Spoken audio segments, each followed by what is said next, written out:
બારડોલી શહેરના વિકાસમાં એક વધુ મહત્વપૂર્ણ પગલું આગળ વધ્યું છે.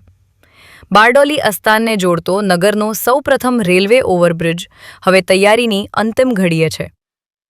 ટૂંક સમયમાં જ આ બ્રિજ જાહેર જનતા માટે ખુલ્લો મુકાવાની શક્યતા વ્યક્ત કરવામાં આવી રહી છે.